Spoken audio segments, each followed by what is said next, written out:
नमस्कार मित्रांनो, स्वागत आहे आजच्या ब्लॉगमध्ये। आज काय भाऊ, शाळेत गेलो नाही, घरीच होतो। मग पंचाच्या गाड्या बिड्या घातल्या आणि मम्मीने पोहे दिले भाऊ। मग सकाळी सकाळी पोहे खात बसलो। पोहे ते एकदम भारी झाले, ते हळद तलई पडली होती। मग मस्त टीव्ही पाहत पाहत माझ्या पोह्याचं खायचं तडाखा चालू भाऊ टीव्हीवर। मग पोहे खाऊन निघालो भाऊ मी शेंगा भाजायला। म्हणलं थोडं काहीतरी करा। भुईमुगाच्या शेंगा घेतल्या आणि भाजायला ठेवल्या। गॅस बंद होता, गॅस चालू केला भाऊ। आणि ते शेंगा भाजायच्या तर मला तर भाजताच्या आहे ना, ते काही माझ्या अंगावरच उडत होत्या भाऊ। मग पहा भाऊ, धुरतलाय बाहेर निघत होता भाऊ शेंगातून।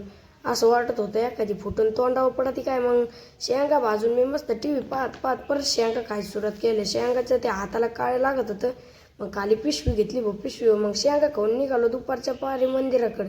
मग पाऊस झालता, पाणी तर लय साचलं होतं। मग मंदिरात आलो ना, हनुमान दादाची परवानगी घेऊन आम्ही गेलो भाऊ डायरेक्ट मंदिरात। मग दर्शन मंदिरातून आम्ही डायरेक्ट गेलो किराणा दुकानामध्ये। किराणा दुकान तर लय मोठं होतं भाऊ। मग आता आलो, गर्दी होती, थोड्या वेळ वेटिंगला थांबलो भाऊ। मग आपला नंबर आला, सगळा किराणा घेतला आणि पिशवीत भरायला लागलो भाऊ।